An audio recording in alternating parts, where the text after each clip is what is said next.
Om Sahana Vavatu Sahanau Bhunaktu Sahaviryam Karavavahai Tejasvinavadhitamastu ma Vidvishavahai. Om Shanti Shanti Shanti. Shankaram Shankaracharyam Keshavam Badarayanam Sutrabhashya Krutau Vande Bhagavantau Punah Punah. Ishvaro Gururatmeti Murti Bheda Vibhagine Vyomavadvyapta Dehaya Dakshinamurtaye Namaha. So, in Drg Drashya Viveka, we have come up to verse number 18.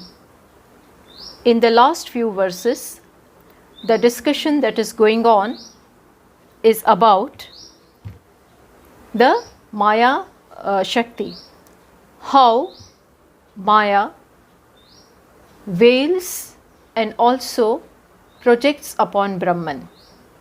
First, it veils the true nature of Brahman and then projects upon Brahman, it projects creation upon Brahman. So, these twofold powers of Maya are Avarana and Vikshepa. So, the Avarana or Avruti veils. Veils means it covers.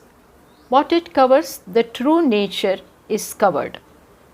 And the problem is, when the true nature is covered, then we tend to see the thing differently. Just as when the rope is covered from our sight, not totally, but because of semi-darkness, when we do not see the rope properly or clearly, then we tend to project snake upon it. We tend to take it as different from what it is. Similarly here, we have already seen that these two powers of Maya, Avarana as well as Vikshepa, here one veils the true nature of the Brahman or the reality, and the projecting power, namely Vikshepa, makes us take the reality as different from what it is. Now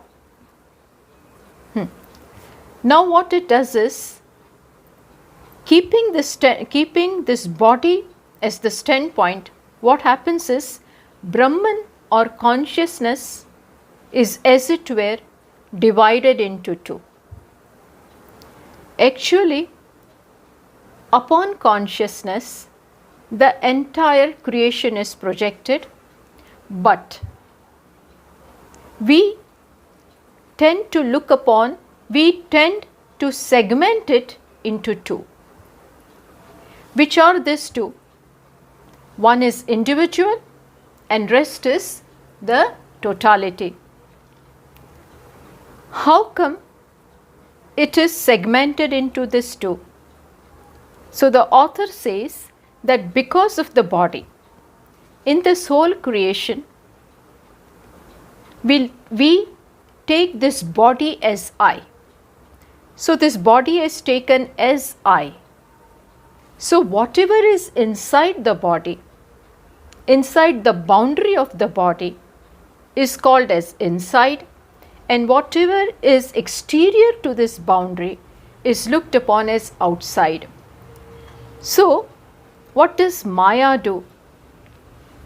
It makes us take this body as I and look upon the rest of the creation as something other than us. So creation is looked upon as you or as something different from me, and this body is looked upon as I. Whereas in fact the entire creation is you, is object for me. But in this creation, I look upon the body as I and the rest of the creation as you. So what has Maya done? It has created this difference of I and you. Individual body is called I, Vyashti, and the rest of the creation is called Samashti or totality. And that is how we create this distinction of inside and outside. So at both the places, Maya again veils something. What does it veil? So that was told to us in verse number 15.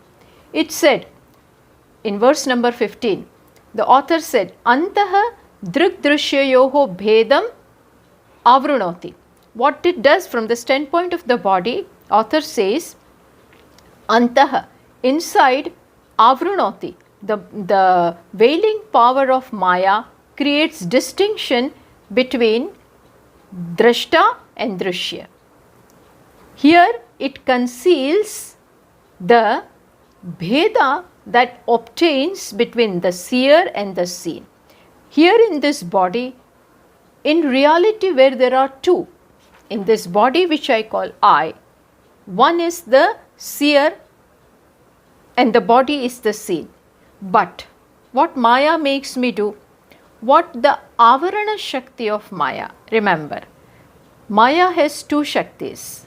One is Avarana and other one is Vikshepa. But this Avarana Shakti of Maya, what does it do? It veils something. What does it veil? It veils my true nature. And it makes me take this body as I. Okay. In this body which I call I, in reality there are two, which means there is consciousness also and there is this inert body. Where there are two, this Avarana power of Maya makes me take it as one. So this body and the gross body and the subtle body, all of them I take as one. In short, the body is taken as I. What happens when I take the body as I? Consciousness is veiled. Anyonya adhyasa is there. See, when I take this body as I, two things happen. Which are these two things? That the attribute of the body is superimposed upon consciousness. Anyonya adhyasa, which means we superimpose the two things upon each other. Which are the two things? The body is there. Body means the entire complex of body, mind, intellect, everything. That is the gross body as well as the subtle body, all of them. In that, actually it is inert. But because of the proximity of the consciousness, what happens? The inertness of the body, the littleness of the individuality, all of them is superimposed upon consciousness. So, consciousness takes itself to be limited to the body, takes itself to be this individuality only. And the conscious aspect, the consciousness of the consciousness is superimposed upon the body, and that is how the body appears as sentient. So the sentiency which we see in this body, both gross as well as the subtle body, is thanks to consciousness. It belongs really to consciousness, but it is infused here. Okay, and the littleness or the limitations of the body are superimposed upon the consciousness. Sentiency or the conscious part of the consciousness is superimposed upon the body. That is why body appears as conscious, and the inadequacy and the limitations of the body are superimposed upon consciousness. This both ways there is superimposition. So this Bheda that obtains here, where there are two, is taken as one. This is what the veiling power of Maya does with reference to this body. Okay. What does it do outside? So outside means what? Outside means the entire creation. There also there are two. Which are these two? There is the creation and there is consciousness. Consciousness means adhisthana, substratum. In reality, there is this adhisthana, which means consciousness alone is there, but it appears as creation. So, when you look at creation, what happens? In reality, there is this adhishthanam or Brahman only, but the veiling power of Maya very effectively and successfully veils Brahman and makes us take this creation alone as real. So who is responsible for that? Maya. And the veiling power of Maya, what does it do? It makes us take this creation as real, what I call outside. That is why the author said, just as inside it veils the distinction between the seer and the seen, in the same way outside, what does it do? Tatha sarga brahmanoscha bedam avrutya tishtati. It veils the distinction between sarga and Brahma.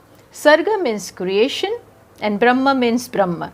Actually, when I look at the creation, there are two. Which are these two? There is consciousness also and there is creation also. But I do not see creation. I do not see, I am not aware of consciousness. I am not aware of Brahman.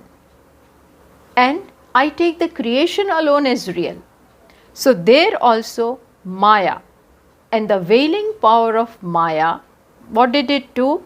It concealed Brahman from us and made us take the creation alone as real. So inside also this individuality is taken as real, and where there are two, we see only one. See means we think there is only this individuality and that alone is real. That, and we never take cognizance of consciousness. And outside also, outside the boundary of the body, what I look upon as creation, there also there are two. One is Brahman and other one is creation. But there also I never for a second think that there is a changeless reality, there is a changeless substratum, which is the reality. That never comes into my understanding. And I look upon the creation alone as real. So who has done this? The veiling power of Maya. Avarana has done that. So far we had done. And now we proceed further from verse number 19. Bahye api avrutis. Then one point is left to be discussed, that inside also, when we come to know that there are two, so when we get the knowledge that in reality consciousness is there, body is apparent, it is not real. So when we see two as two, when we see the seer and seen as different in the body, and when we see the Brahman and creation as different outside, then we come to know the reality. Which means that then the veiling power of Maya no more can conceal the reality from us, and we see the distinction between distinction here between the subtle, between the body and consciousness, and outside between the creation and Brahman. Okay, so far we had done. Now we proceed further from verse number 19. So it talks about the Bheda between the seer and the seen is already discussed. Now the text is discussing the Bheda which obtains outside, but which we do not see. Okay. I am reading verse number 19. Atrapya vrutinashena vibhati brahma sargayoho vedastayor vikarah vedastayor vikarasyat sargena brahmani kasyachita. So, what does it say? Atrapi avruti nashena vibhati brahma sargayoho. Atrapi avruti nashena vibhati brahma sargayoho bhedah. So here also, when you look at the creation, when the veiling power sort of, when the veiling power is no more effective, when? With the help of knowledge. So when that veiling power, when you can see through that veiling because of knowledge, because of Viveka, because of the knowledge of the scriptures, when you come to know what the reality is, then what happens? Atrapi avruti nashena vibhati brahma sargayoho bhedah. Then what happens? Then no more the distinction between Brahma and the creation is concealed by Maya. Then tayoho vikaram syat sarge na brahmani kvachita. Then it says vedah tayoho vikaram syat sarge. Whatever changes that you see in the creation, you see that it is constantly changing, and we come to know now, because the veiling power is no more there because of knowledge, then you come to know that vikaram syat sarge, all the changes which we see in the creation apply to the creation and never to brahmani kvachita. The changes which are occurring at the level of creation. They occur at the level of name and form, never in the reality. So, in short, the author is telling us what happens when knowledge takes place. Avruti nashena. Avruti nashena means what? When the veiling power is no more there. Veiling power can go only when knowledge occurs, even though it may be paroksha jnanam. It can happen that knowledge has still not become yours. You are not very well rooted in the knowledge, but yet you have apatata jnanam, which means you have cursory knowledge that yes, Brahman is the reality, is the only reality. See now what happens when you are looking at the creation. Earlier, you took the creation itself as real. And in that creation, you constantly see changes. Changes are constantly occurring. There is not a single moment when change doesn't occur. You may be holding a flower in your hand, in your palm. In that flower, constantly changes are happening. It comes in the beginning, remains for a while, goes through the changes slowly, slowly, slowly. And a time comes when that flower withers in your hand and then becomes powder. All of this doesn't happen suddenly. Constantly, every second changes are occurring. So changes are constantly happening in the creation. Seasons are changing, time is changing, name is changing, form is changing.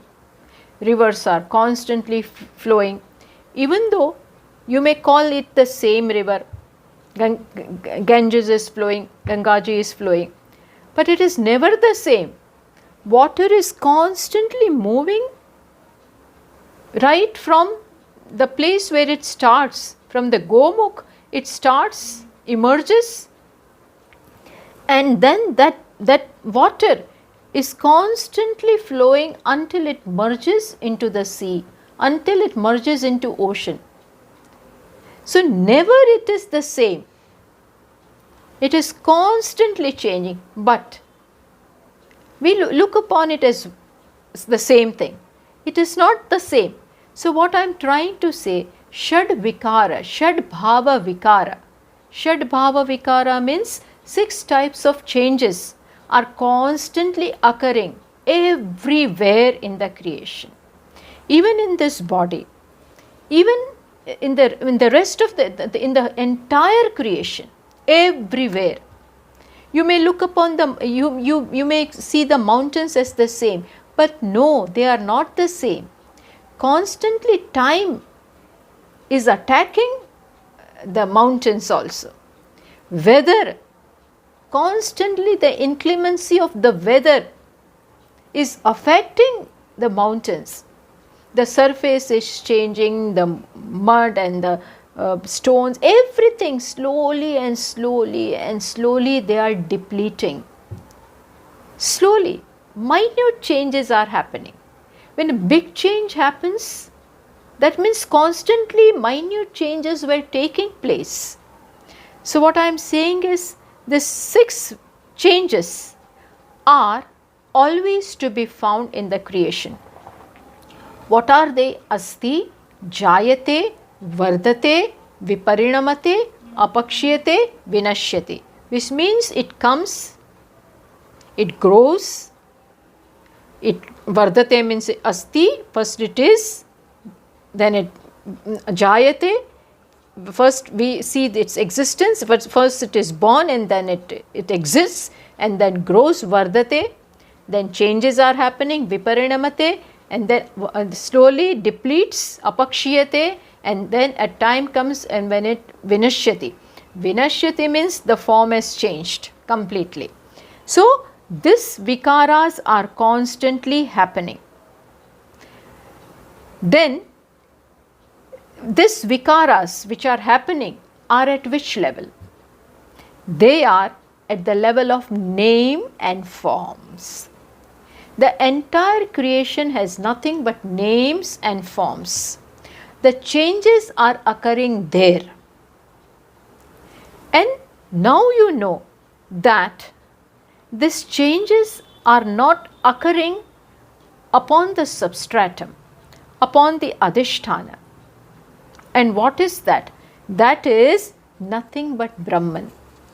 Let me give you the example. What example? Example of our rope and snake. Rope is adhisthana. It is called the substratum. Upon this rope, snake is superimposed, adhyaropitah. What in reality is rope is taken to be snake. Now this changes may occur upon the snake, but even when they are occurring, rope remains changeless. Rope is in no way affected by snake. Understood? I'll give you another example. Example of dream. When the dreamer is lying on his bed and is dreaming, he creates the dream world inside. His mind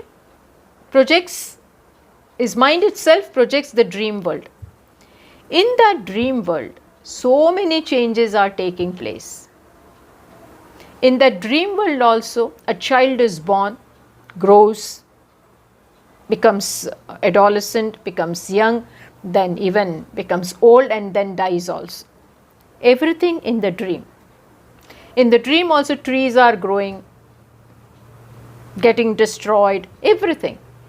But all these changes which are occurring are where? They are in the dream world. Is the dreamer affected by that? No. He is not affected. Why? Because the so-called dream world doesn't touch the dreamer. Understood? Why? Because the dream world is projected. It is not substantial. It is merely an imagination. It is merely a projection. In reality, there is nothing but the dreamer, the one who is sleeping. He is totally untouched. Similarly, here also, the author says, that when you look at the creation, earlier you took the creation to be real. Why? Because the veiling power of Maya had concealed from you what? That Brahman was concealed, and you took the creation to be to be real. But now, with knowledge, with the knowledge of the scriptures coming down from the teacher, you come to know what? That Sarvam Khalu Idam Brahma. Everything is nothing but Brahman. Everything is nothing but Brahman. Sarvam Khalu Idam Brahma. Everything is Brahman. So now you know that what I look upon as creation is a projection and the reality is Brahman. Reality is nothing but Brahman. That is what was said in verse number 18. Tatha sarga brahmanoscha bedam avrutya tishtati. Earlier the veiling power concealed that distinction. But now when that veiling power is destroyed, atrapi avruti nashena, just as verse number 19 which we are doing said, avruti nashena, because of knowledge, now you know the reality.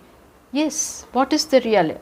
Reality is one without a second, and it is nothing but Brahman. Then what about the creation? Creation is projected. What is projection doesn't make two. There are no two things. Brahman is one and creation is another. If it were so, then there would be two. But reality and projection is not counted as two. Follow? Myself and my shadow doesn't make two. Does it make? I am there and my shadow is there. Does it make two? No. It is only one only. Why? Because shadow is not real thing. Similarly, substratum and creation, Brahman and creation doesn't count as two. Why? Because the reality of, what is the reality of creation? It is projection. This is what you come to know only by the help of scriptures. What does scriptures say? That Vikaro namadheyam mrittika ityeva satyam. Chandogya Upanishad says, just as it says that when you see a pot, what is it in reality? It is nothing but clay. What in reality is clay is taken as pot. Now supposing, if you think that pot is two, if pot is another, then you may say that clay, there is clay also and pot also. In the pot, clay is also there and name and form is also there. Okay. If the name and form were real, then let me tell you, let me take away name and form from the pot. What will remain? Clay. If I take away clay from what you call pot, just imagine a pot in my hand. If I take away clay from the pot, what will remain? If that pot stood independent of the clay, then you would get something when I take away clay. But when I take away clay from that thing called pot, what remains? Nothing. Which shows that what you call pot, name and form, has no independent existence apart from clay. So clay plus pot doesn't make two. It is nothing. What you call pot is nothing but clay. If it was something else, if a thing called name and form existed on its own without clay, then yes, then there would be two. But in reality, there is nothing but clay. So when I remove clay from the pot, there is no pot. So even when I look at the pot, I come to know that in reality there is nothing but clay. That is why in Chandogya Upanishad, the teacher says that this which we call name and form is nothing but merely, it is nothing but a word.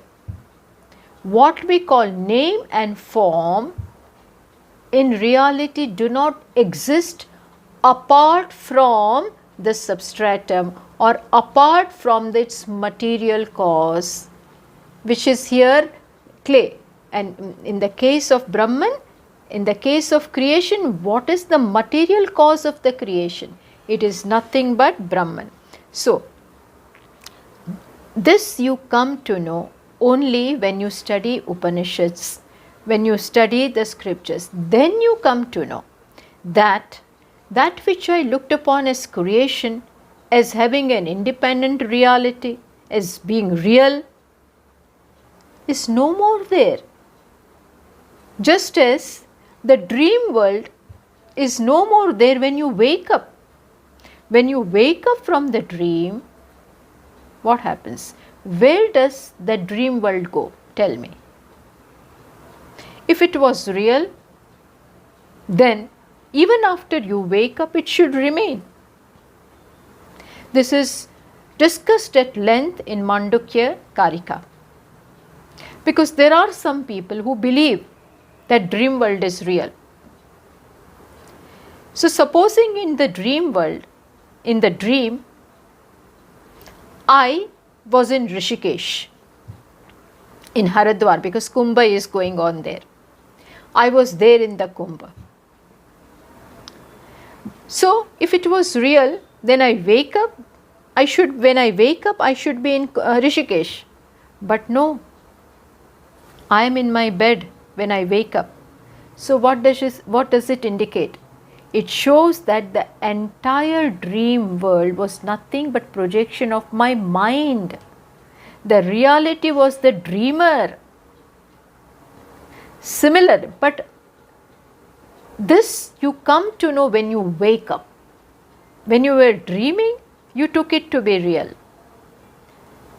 When you woke up, then you came to know that the entire dream world was no more than imagination, projection, kalpana, nothing but kalpana. Similarly here, when you wake up means what? When the teacher teaches you the words or the statements of Upanishad. What are these Upanishads? Brahma Satyam, Jagan Mithya. Mithya means what? Projection. It is seen but is not real. It is seen definitely, just as dream world is seen temporarily but not real. In the dream you have water, you have food, everything. But when you wake up, where is that food? When you wake up, you are hungry and you have no food around you. In the dream you had so many things. Is that food available in the waking? And is it available? Is the water of the dream available in the waking? No. Why? Because it was projection, namadeyam, vikaro namadeyam, the water and the food and the mountains and everything, Rishikesh, etc. of the dream are not available in the waking. Why? Because they were namadeyam, they hanged only on the lips, nothing more than a word. Similarly, this atrapi avruti nashena. So this difference which earlier existed, the difference between the creation and Brahman, which is there in the sense that creation is apparent and Brahman is real. This you come to know only after it is taught to you.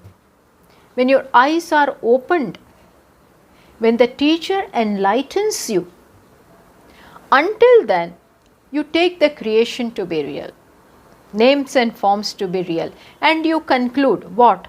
That creation is constantly changing. People are going away, they are born and they are dead. I am also born and I will also go away one day. This is this because this is what we see.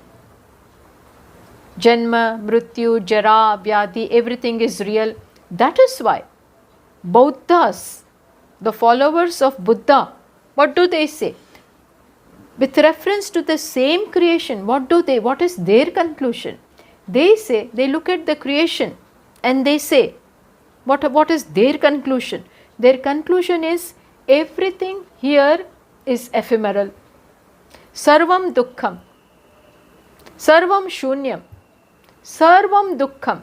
They say like that. Everything is miserable. Why? Because the end thing is what?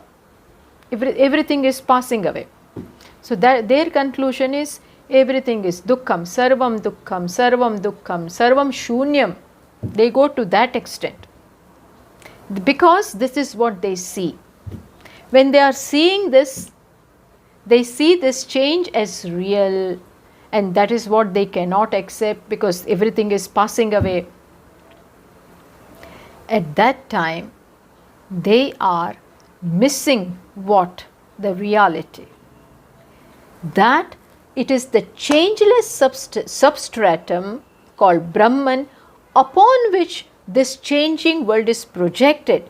Yes, the world is changing, but there is a changeless substratum which is not changing, which is real.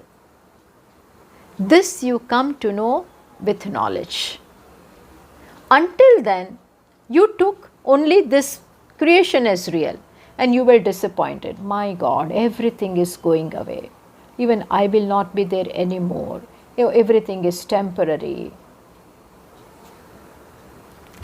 Yes, everything is temporary, but not consciousness, not Brahman. There is a reality which is changeless. There is a reality which is Brahman, which is all happiness, which is all Purnam, Sat Chit Ananda. Even when the creation is changing, even then, at that very time, the substratum is changeless. Let me give you the example of the rails. Rails, upon which the trains are moving. Different trains come and go. Jammu Tawi has come and gone. Shatabdi has come and gone. Chennai Express has come and gone. Gujarat Mail has come and gone. The rails remain the same. Had those rails upon which the train is moving, different trains are moving, had that not been there, tell me, would this have been possible?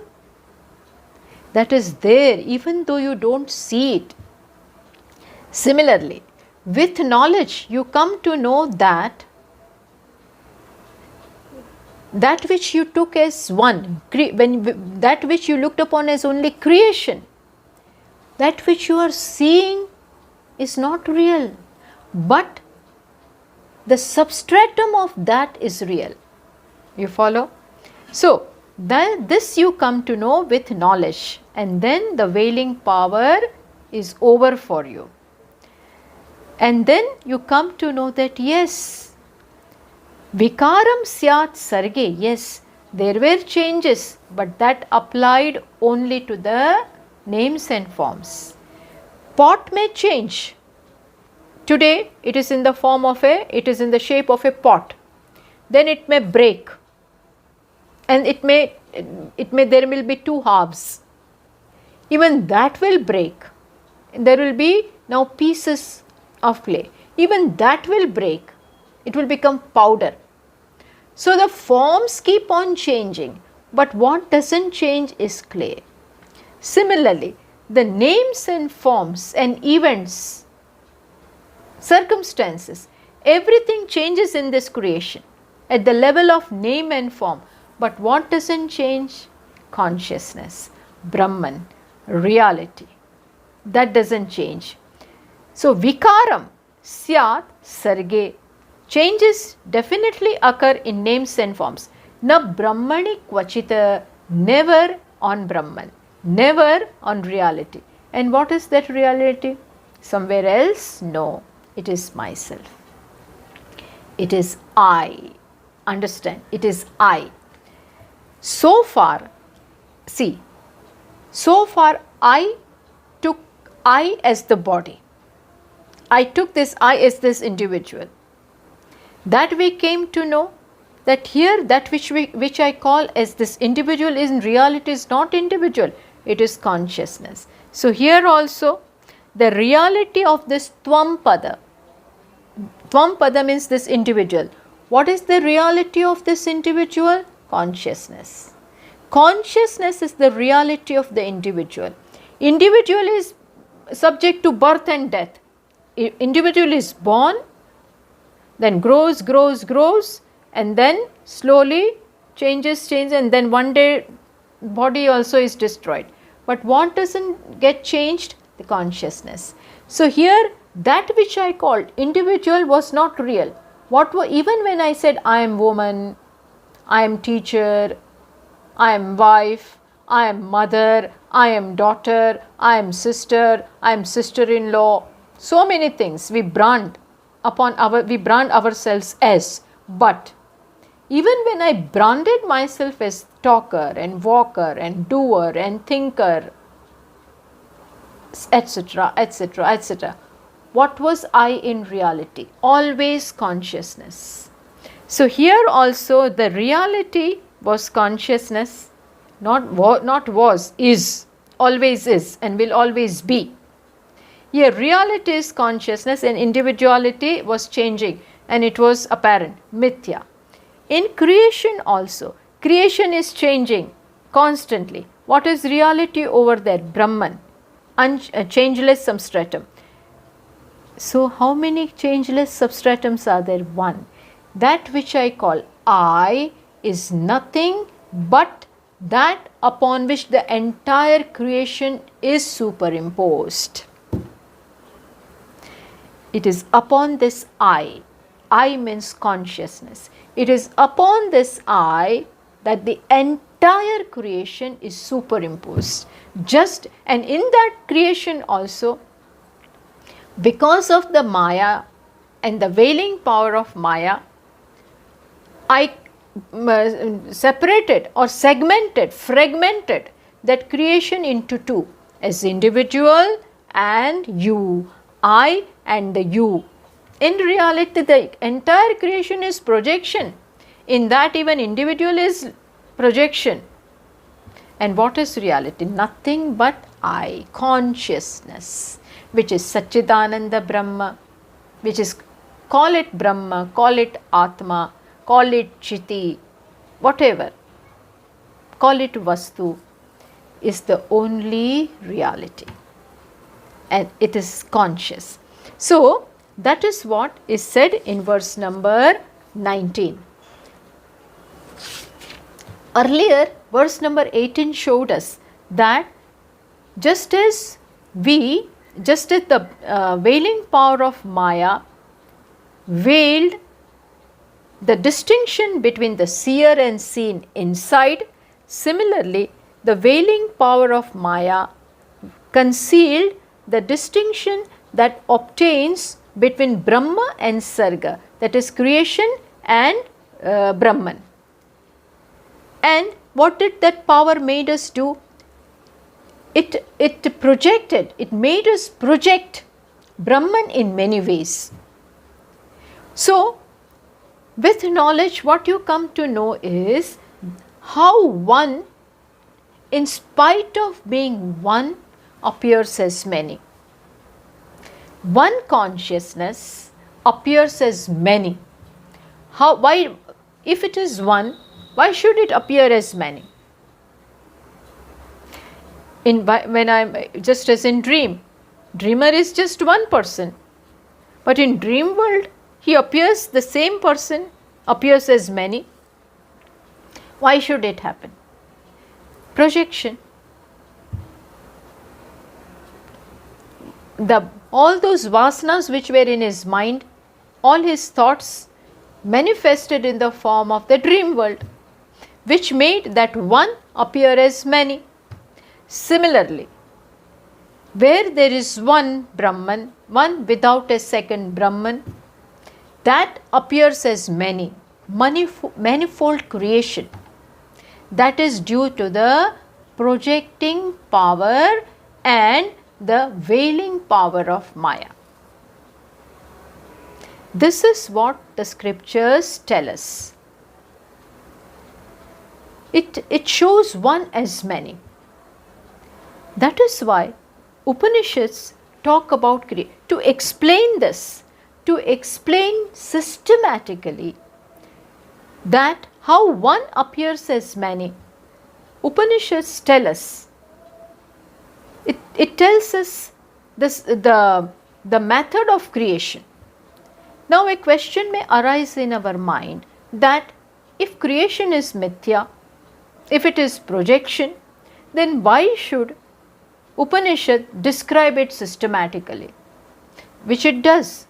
There are different Upanishads, let us say Taittiriya Upanishad, where it says very systematically that how from Brahman, tasmadva etasmad atmanah akashas sambhutah. It says that it is from Atma that first space came. Then from that space which was Atma, air came. Then that space which became air, that air now became fire, and that fire became water, and that water became earth, and that earth became plants and herbs and etc., and that became human being. This is how the entire creation is described by Upanishad. Chandogya Upanishad also does that.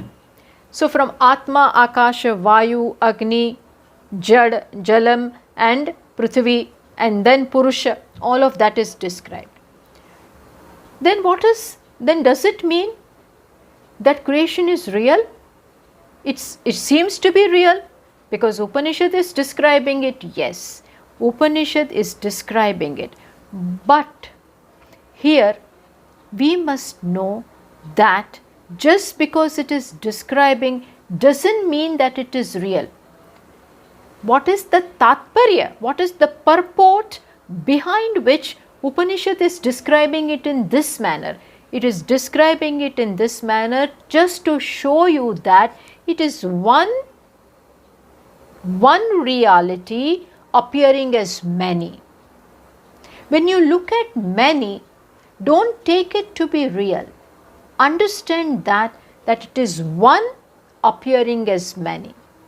Just as there is a lump of gold. Then, now I will tell you a story of how this lump of gold became chain. So, how will I describe it to you? Let me tell you.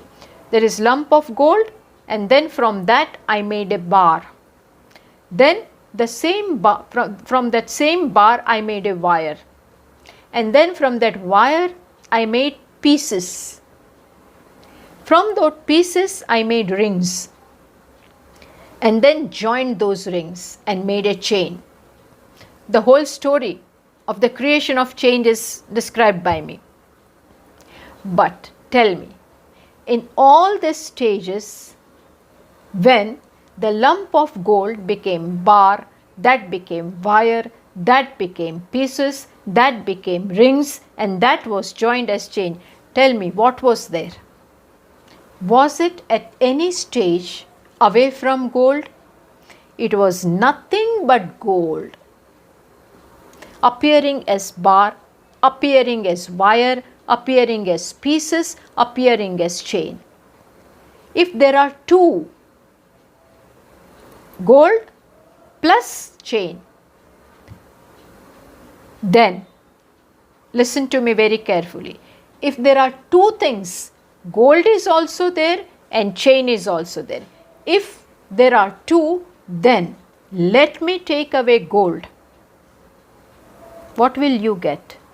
If I take away gold from the chain, what will you have? Will you have this thing called chain?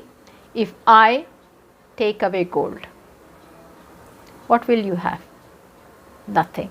Which means chain is nothing but projection upon gold. So I did not make it. It was nothing but projection. Projection means every time adhyaropa. This is what is the purport when Upanishads talk about creation. It is just to explain that how one appears as many. So this don't take many, don't take duality as real. Understand it is always one. This you come to know when the veiling goes. When the veiling power of Maya is destroyed, then even though creation appears, you are no more deceived. Once you know the reality, when the veiling power goes, then even though it appears, you still wear the chain, but you know it is nothing but gold. So even though it appears afterwards, you are no more deceived. Similarly, now you look at the creation, you look at this individuality, but you know what? You know the reality, that here also consciousness, this is also consciousness. In reality, there is just not here and there. In consciousness, there we cannot say that it is here and there, in and out, up, above, below. No, it is just one consciousness. This is what knowledge does. So this will be elaborated in verse number 20, which will show us that when we see the creation, there is nothing but one reality. This will be very well explained in verse number 20, which we will see next time. Thank you. Om Purnamadav Purnamidam Purnat Purnamudachyate Purnasya Purnamadaya Purnameva Vashishyate. Om Shanta Shanta Shanti. Harihi Om Shri Gurubhyo Namaha. Harihi Om.